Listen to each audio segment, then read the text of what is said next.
Section 1 of Beowulf, by Unknown, translated by Francis Barton Gamer. Prelude. Lo, praise of the prowess of people kings, of spear-armed Danes in days long sped. We have heard and what honour the Athelings won, oft shilled the shaving from squandered foes. From many a tribe the mead bench tore, awing the earls. Since erst he lay friendless and foundling, fate repaid him, for he waxed under welkin, and wealth he throve. Till before him the folk, both far and near, who house by the whale-path heard his mandate, gave him gifts, a good king he. To him an heir was afterward born, a son in the halls, whom heaven sent, to favour the folk, feeling their woe, that erst they had lacked an earl for leader so long a while. The Lord endowed him, the wielder of wonder, with worlds renowned. Famed was this Beowulf, far flew the boast of him, son of Scyld and the Scandian lands. So becomes it a youth to quit him well with his father's friends by fee and gift, that to aid him, aged and after days, come warriors willing, should war draw nigh, liegemen loyal by lauded deeds. Shall an earl have honour in every clan? Forth he fared at the fated moment, sturdy Scyld to the shelter of God. Then they bore him over to ocean's billow, loving clansmen, as late he charged them, while wielded words the winsome Scyld. The leader beloved who long had ruled, in the rockstead rocked a ring-dight vessel, ice-flecked, outbound Atheling's barge. There laid they down their darling lord, on the breast of the boat, the breaker of rings, by the mast the mighty one. Many a treasure fetched from far was freighted with him. No ship have I known so nobly dight, with weapons of war and weeds of battle, with breastplate and blade.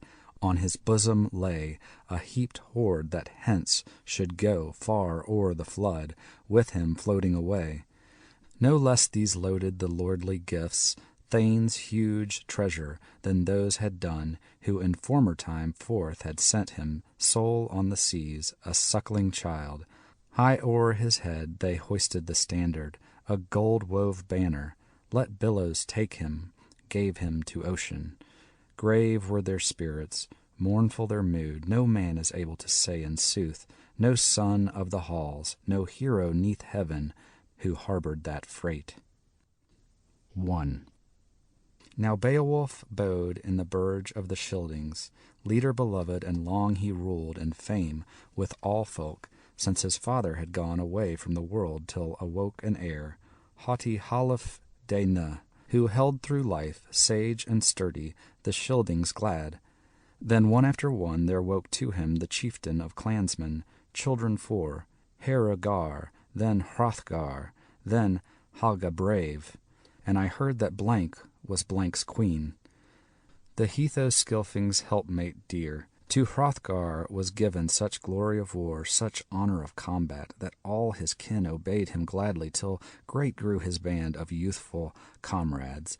It came in his mind to bid his henchmen a hall uprear, a master mead-house, mightier far than ever was seen by the sons of earth.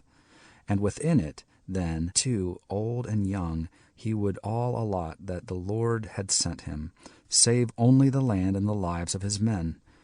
Wide, I heard, was the work commanded, for many a tribe this mid-earth round to fashion the folkstead. It fell as he ordered, in rapid achievement, that ready it stood there, of halls the noblest.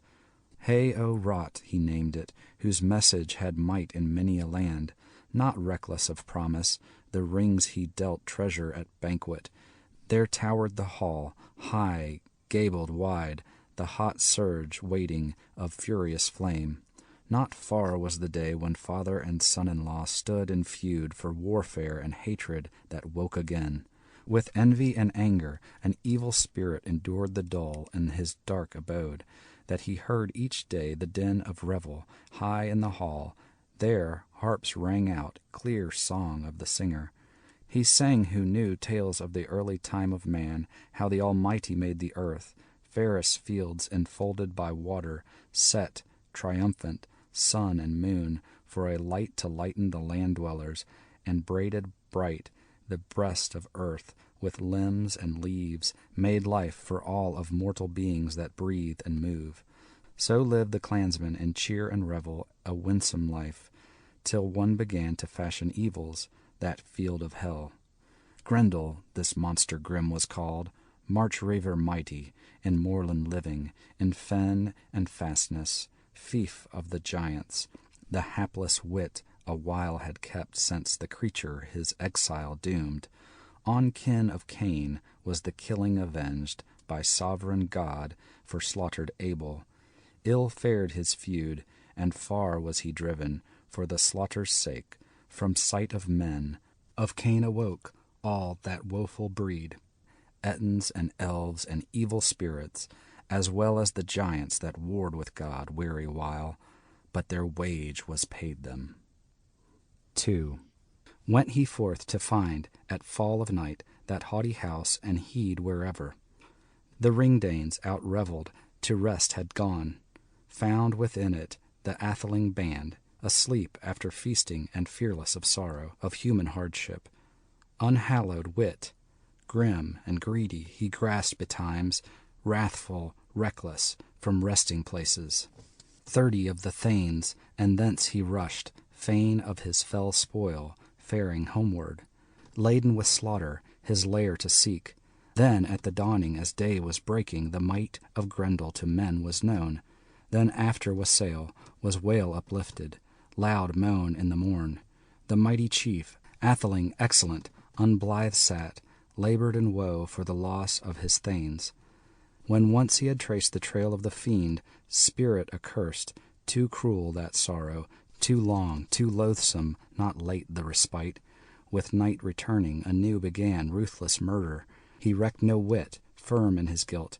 Of the feud and crime, they were easy to find who elsewhere sought, in room remote, their rest at night. Bed in the bowers, when that bale was shown, was seen in sooth, with surest token, the hall thanes' hate. Such held themselves far and fast, who the fiend outran. Thus ruled unrighteous, and raged his fill, one against all, until empty stood that lordly building, and long it bode so. 12 years tide the trouble he bore, sovereign of Scyldings, sorrows and plenty, boundless cares. There came unhidden tidings true to the tribes of men in sorrowful songs, how ceaselessly Grendel harassed Hrothgar, what hate he bore him, what murder and massacre many a year, feud unfading. Blank refused consent to deal with any of Daneland's earls, make pact of peace or compound of gold. Still less did the wise men ween to get great fee for the feud from his fiendish hands. But the evil one ambushed old and young, death's shadow dark, and dogged them still, lured or lurked in the livelong night. Of misty moorlands men may say not where the haunts of these hell runes be. Such heaping of horrors the hater of men, lonely roamer, wrought unceasing, harassings heavy. O'er Heyo wrought he lorded, gold bright hall, and gloomy nights, and ne'er could the prince approach his throne. 'Twas judgment of God, or have joy in his hall. Sore was the sorrow to Scyldings' friend, heart-rending misery. Many nobles sat assembled and searched out counsel, how it were best for bold-hearted men against harassing terror to try their hand. Whiles they vowed in their heathen fanes altar offerings, asked with words that the Slayer of souls would succour give them for the pain of their people. Their practice this, their heathen hope, 'twas hell they thought of in mood of their mind. Almighty they knew not, doomsman of deeds and dreadful Lord, nor heaven's helmet heeded they ever, wielder of wonder. Woe for that man who in harm and hatred hales his soul to fiery embraces. Nor favor nor change awaits he ever, but well for him that after death day may draw to his Lord and friendship find in the Father's arms. End of Section 1.